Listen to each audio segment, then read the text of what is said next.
Film ini menceritakan kisah mantan bos Yakuza yang bernama Ryuzo.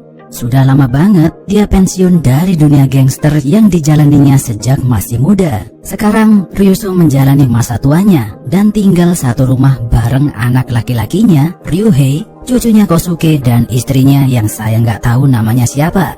Ceritanya, Ryuzo ini orangnya masih old school banget. Kemana-mana dia cuman pakai kaos singlet dan mainan pedang tiap pagi sambil teriak-teriak di depan rumah.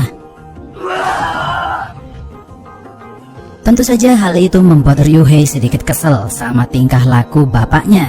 Dan lagian malu-maluin kalau tatonya dilihat sama tetangga. Namun Ryuhei ini adalah anak yang berbakti dan setiap hari dia masih ngasih uang jajan untuk bapaknya. Suatu ketika, Ryuzo mendapat telepon dari seorang penipu yang bilang kalau Ryuhei nggak sengaja menghilangkan uang perusahaan sebesar 5 juta yen dan harus menggantinya. Kalau enggak, dia akan dipecat dari pekerjaannya. Ryuzo jadi pusing dan kebingungan setelah mendapat panggilan telepon itu, dan akhirnya dia membawa barang-barang berharga miliknya, lalu menuju tempat di mana dia dan penipu itu janjian untuk ketemu. Tak lama kemudian, seorang pria yang terlihat culun menyapa Ryuzo. Pria ini mengaku kalau dia adalah utusan perusahaan yang ditugaskan untuk mengambil uang yang dihilangkan Ryuhei. Akhirnya mereka berdua duduk dan ngobrol di tengah taman. Ryuzo ternyata tidak membawa uang seperti yang diminta penipu itu, tapi dia malah membawa barang-barang kesayangannya seperti sabuk kulit dan koleksi koin kuno miliknya. Beberapa saat kemudian, seorang pria tua mendekat dan menyapa Ryuzo.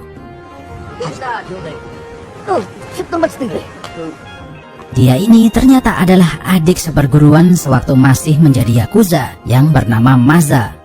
Ryuzo kemudian menceritakan alasannya kenapa dia menemui pria culun ini. Tentu saja, Maza mencium aroma-aroma penipuan dari pria berkacamata itu dan kemudian ingin menghajarnya. Namun Ryuzo masih belum paham kalau dia ini mau ditipu, dan dengan polosnya berniat memotong jarinya sebagai tanda permintaan maaf kepada pria tersebut. Setelah melihat tingkah laku kakek-kakek edan ini, penipu itu kabur ketakutan dan menghilang begitu saja. Ryuzo dan Maza menghabiskan malam itu dengan berjalan-jalan ke tengah kota. Mereka nggak sengaja bertemu dengan adik seperguruan lainnya yang bernama Mokichi, sedang digebukin sama segerombolan gangster anak muda. Ryuzo mencoba menyelamatkan Mokichi dengan menunjukkan tato di badannya, tapi anak-anak muda itu malah ketawa-ketawa. Di momen inilah Ryuzo mulai paham kalau zaman sudah berubah. Orang-orang udah nggak takut lagi sama yang namanya Yakuza. Untungnya mereka dilerai oleh seorang polisi veteran bernama Murakami yang kebetulan lagi patroli di area tersebut. Ternyata Murakami adalah polisi yang sering menangkap Ryuzo sewaktu masih muda dulu. Mereka akhirnya reunian dan ngobrol bareng di dalam sebuah restoran. Dia bercerita kalau anak-anak muda tadi adalah kelompok gangster baru yang bernama Keihin dan meminta Ryuzo untuk tidak bikin onar dengan mereka. Namun Ryuzo masa bodoh dengan omongan Murakami. Dia malah berencana untuk mengundang anggota geng lainnya dan berniat ingin menghidupkan kembali kelompok Yakuzanya seperti dahulu kala.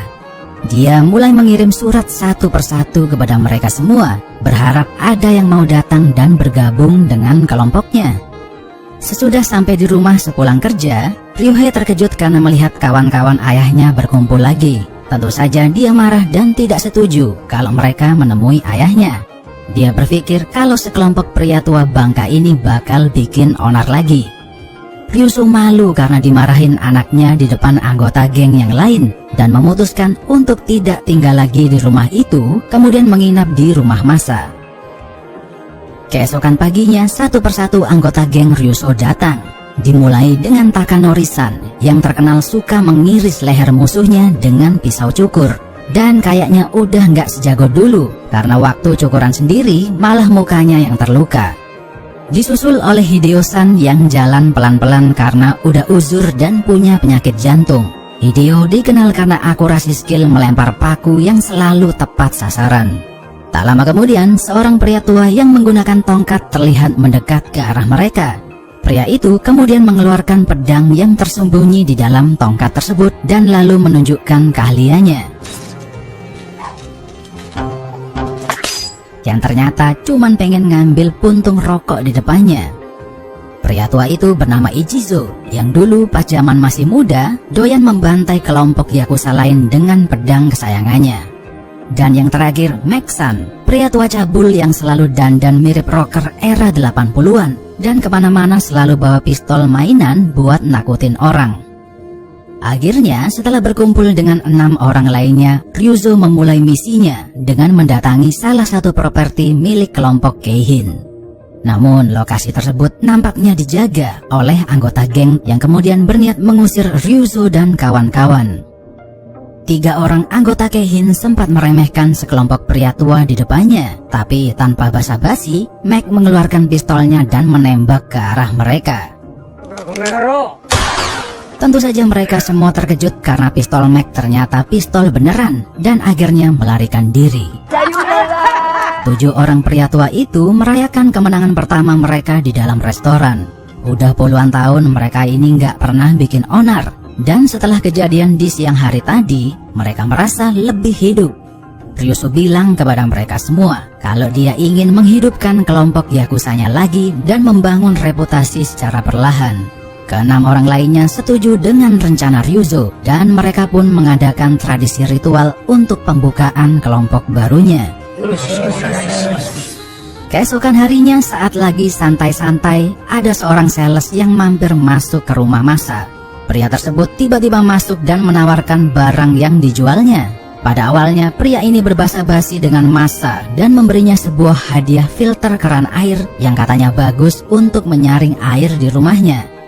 Tapi ujung-ujungnya dia menyuruh Masa untuk membeli futon atau kasur gulung yang dijual perusahaannya. Sales ini lancang banget dan sedikit memaksa supaya mau membeli produk miliknya. Tapi yang dia nggak tahu kalau rumah itu ternyata dipenuhi oleh anggota yakuza, yang akhirnya meminta dia untuk memberi kasur gulung itu secara cuma-cuma alias gratis. Melihat sekelompok pria tua yang penuh tato, tentu saja sales itu kabur. Dan begitu nyampe di kantor, dia dimarahin bosnya. Ternyata bos sales tersebut adalah ketua geng Keihin, yang juga bos dari penipu telepon dan geng anak muda yang pernah berurusan dengan Ryuzo sebelumnya. Sementara itu, Ryuzo dan kawan-kawan mulai menjalankan rencananya perlahan. Dimulai dengan patroli area di sekitar mereka.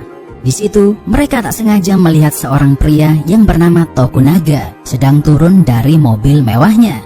Tapi kok berdandan kayak gembel dan tiba-tiba naik kursi roda. Pria itu terlihat menggedor-gedor pintu rumah orang dan menagih sejumlah uang. Tentu saja, Ryuzo jadi penasaran. Kemudian dia mengancam akan menghajarnya karena berani menagih uang di daerah kekuasaannya. Tokunaga ketakutan dan memohon kepada Ryuzo agar mengampuninya dengan imbalan akan mengajari sebuah trik penagihan uang yang paling gampang dan tanpa korban jiwa. Akhirnya, Masa yang menjadi tumbal. Dia didandani mirip gembel dan mencoba menagih hutang kepada seorang wanita dengan cara memelas agar hati wanita itu luluh dan mau membayar hutangnya. Namun ternyata wanita itu lagi kesusahan karena suaminya sedang mengidap penyakit kanker yang sangat parah. Karena kasihan, Ryuzo malah memberi wanita itu uang dan memberinya waktu sampai bulan depan untuk melunasi hutangnya. Dia kemudian menghajar Tokunaga karena telah menyuruhnya menagih uang di wanita yang kesusahan tadi dan menanyakan kelompok geng mana tempat dia bekerja.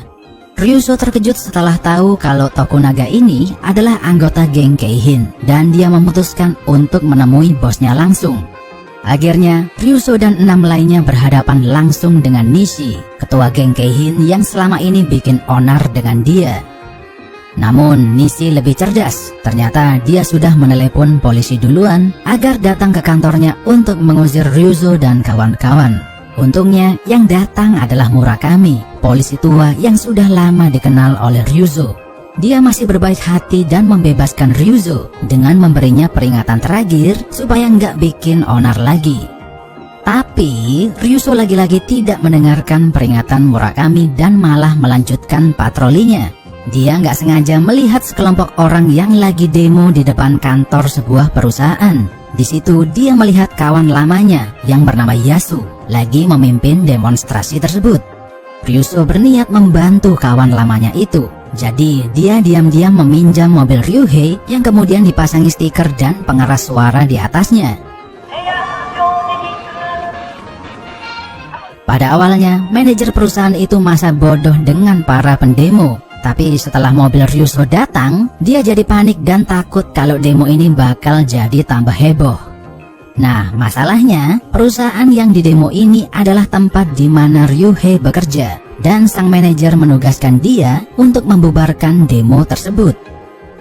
Ryuso kaget bukan main setelah tahu kalau ini adalah kantor anaknya sendiri, dan dia lebih kaget lagi sewaktu melihat Tokunaga sedang berjalan masuk ke dalam gedung perusahaan itu. Ternyata manajer Ryuhei menyewa gangster untuk membubarkan demonstrasi.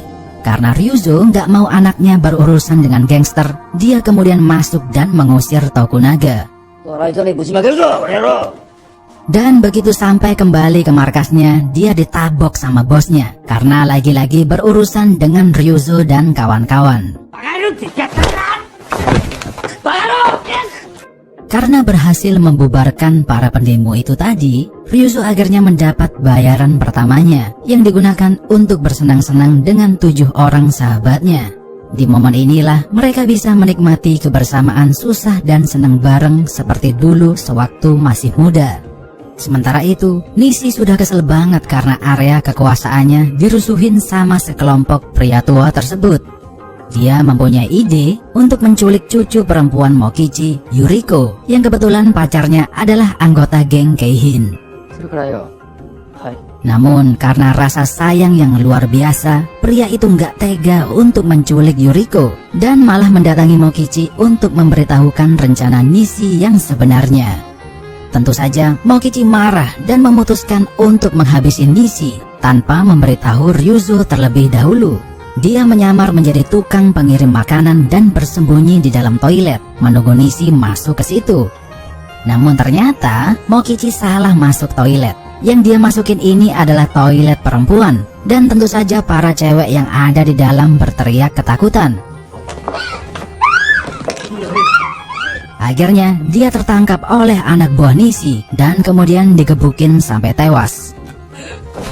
Ryuzo dan 6 orang lainnya merasa terpukul atas tewasnya satu sahabat mereka. Mereka nggak terima karena kelompok Keihin membunuh Mokichi dan bersumpah akan membalas dendam kepada Nishi. Akhirnya mereka semua bersiap-siap perang dengan kelompok Keihin. Yasu dan Takanori punya ide gila. Mereka berdua berniat mencuri sebuah pesawat yang nanti rencananya mau ditabrakkan ke gedung markas Keihin. Sementara itu, Ryuzo dan 4 orang lainnya bergegas menuju kantor Nishi dengan naik mobil. Tapi entah kenapa dia juga membawa mayat Mokichi bersamanya. Masa terlihat ketakutan karena duduk di samping mayat Mokichi. Yasu dan Takanori berhasil mencuri sebuah pesawat. Namun ketika di dalam perjalanan menuju gedung Keihin, mereka nggak sengaja terbang di atas kapal induk Amerika dan dipaksa harus mendarat secepat mungkin. Sedangkan Ryuzo dan kawan-kawan langsung menyerbu dan mengacak-acak kantor Nishi. Ternyata alasan sebenarnya kenapa Ryuzo membawa mayat Mokichi adalah berniat menggunakannya sebagai tameng, dan idenya terbukti efektif. Mayat Mokichi berhasil menahan tembakan Nishi berulang kali. Ichizo mengeluarkan pedangnya dan menunjukkan skillnya dan sedikit membacok mayat Mokichi tepat di wajahnya. Sedangkan Hideo melempar paku ajaibnya, tapi karena matanya katarak, paku itu malah nancep di kepala mayat Mokichi. Melihat kebrutalan sekelompok pria tua itu, Nishi memilih untuk kabur. Tentu saja Ryuzo mengejar mereka dan dia memutuskan untuk membajak sebuah bis. Kemanapun Nishi pergi, bis itu mengikutinya. Gak peduli walaupun masuk ke gang sempit yang dipenuhi orang lagi jualan, pokoknya sikat terus. Nishi dan anak buahnya mulai panik karena mereka ternyata berada di jalan buntu. Setelah tertabrak, mereka baru mau berhenti dan meminta maaf. Namun Ryuzo bodoh amat dan terus-terusan menghajar mereka semua. Murakami datang dengan membawa sejumlah pasukan polisi. Dia sekarang punya cukup bukti untuk memenjarakan Nishi karena telah membunuh Mokichi. Sedangkan Ryuzo dan lainnya juga ditangkap karena sudah bikin onar di jalanan tadi. Namun dia menganggap misinya sukses dan segala kekacauan yang diperbuatnya selama ini sepadan dengan hasilnya.